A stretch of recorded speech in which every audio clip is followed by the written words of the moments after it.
Alright, welcome back guys. In today's class we'll be looking at how to draft a female trouser block, and I'll be working with the measurements of waist of 33, hips of 43, laps of 29, waist to knee of 23, waist to calf of 29, a trouser length of 40 with the leg rounding being 14, calf of 16, knee being 18.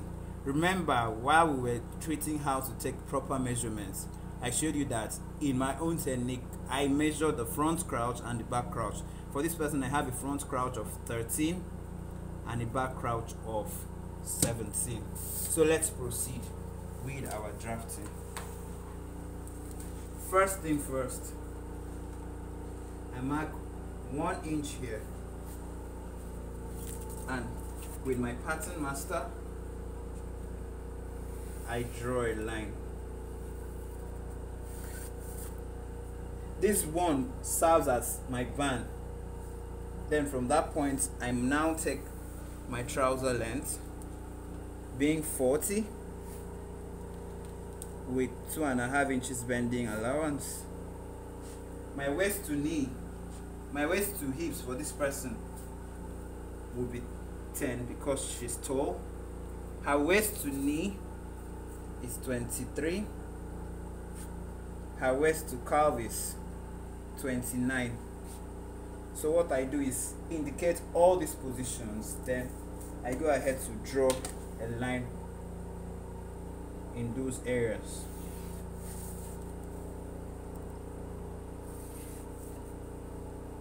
Ensure to use a straight ruler so that your lines are straight.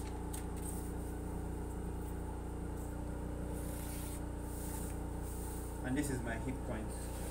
Now, with that being established, what I would do is come to the waist area and I will come in by 2 inches at this point at the waist, half inches at the hip point, 1.5 at the knee point, and 2 inches at the leg point. What did I say? I used 2 inches at the waist point, half inches at the hip point, 1.5 at the knee point, and 2 inches for the leg point. What are the use of these lines? It's going to give us a shape on the side block of these trousers. So with that being established, we'll go ahead to connect the lines. So I connect this one to this using my pattern master. Then I connect this one to this,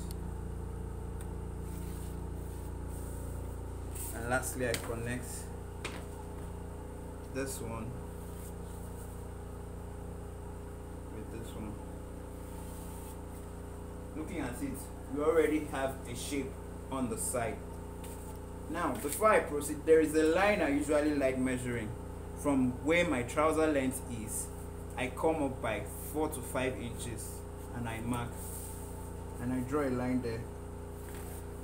The use of this line is usually so that whatever I take as my leg rounding here would still be here as well, to avoid situation that here is fitted and here is already 2 boogers before we get to the calf or the knee points. So now for a leg rounding of 14, we are going to use 7 here. Remember, in trousers everything is divided by 2 except the waist and the hips. So I mark 2 inches here. That's because it's 14. So for 14 divided by 2 is 7. I do same here. Now I come to this other line too. Make sure that what we have here is constant here. I also mark 7. The calf is 16. 16 divided by 2 is 8. And the knee is 18. 18 divided by 2 is 19. Now we proceed to the hip, to the waist rather. We're working with the waist of 33. 33 in total is give or take 16.5. Now 16.5 divided by 2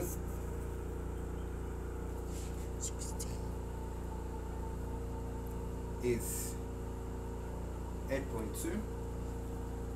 Now I mark my 8.2. Then I proceed to add 1 inch. Remember, I said it is only the waist that is divided by 4 and the hips. Every other thing is divided by 2. Now, with that being established, I draw a line. I draw a line.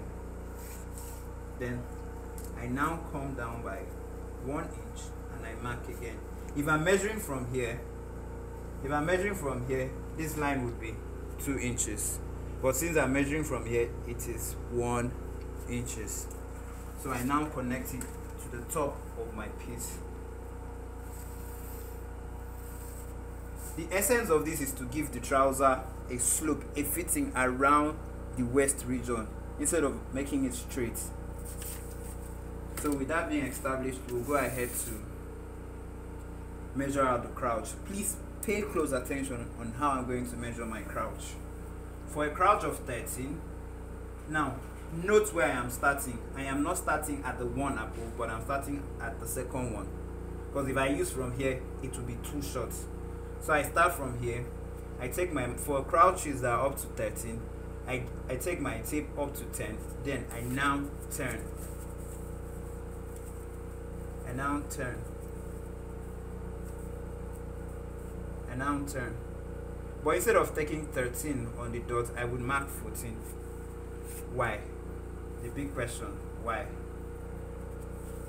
I'm marking 14 because by the time I'm done sewing, half inch will be what I'll use to join the waist to the band, and half inch is what I'll use to join underneath the trousers. So I can now connect, and then on this line I come up by 2.5 inches and I now create my curve. When I'm done with my curve, I still check out what I have.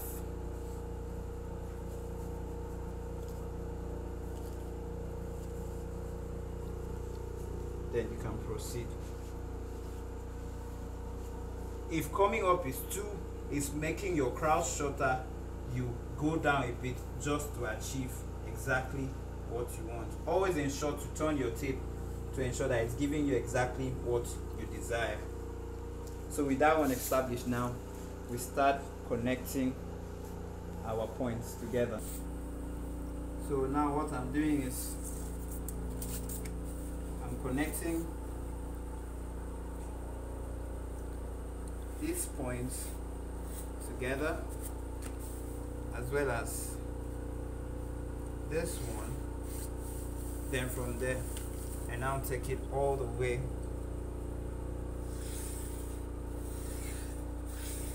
here. We now have a trouser block, the front block of the trouser. But before we end with the front block, there's what I like doing. This trouser is going to have a zipper fly. So on this line I will mark 2 inches. Then from this point I will now take 6, because the fly in women's clothes are usually shorter. Remember I said this is 2 inches and this is 6. Then I proceed with my cutting.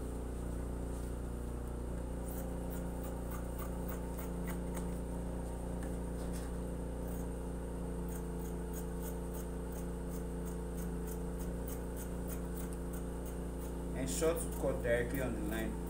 I know you may have noticed that there are no sewing allowances in front here. Yes, because in trousers all sewing allowances are added to the back. But if you still want to play safe, you could add at least ½ inches on this side for your measurements. But for me, I move all the sewing allowances to the back.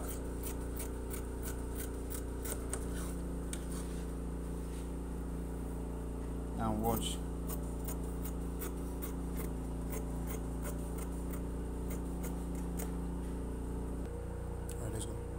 Alright, now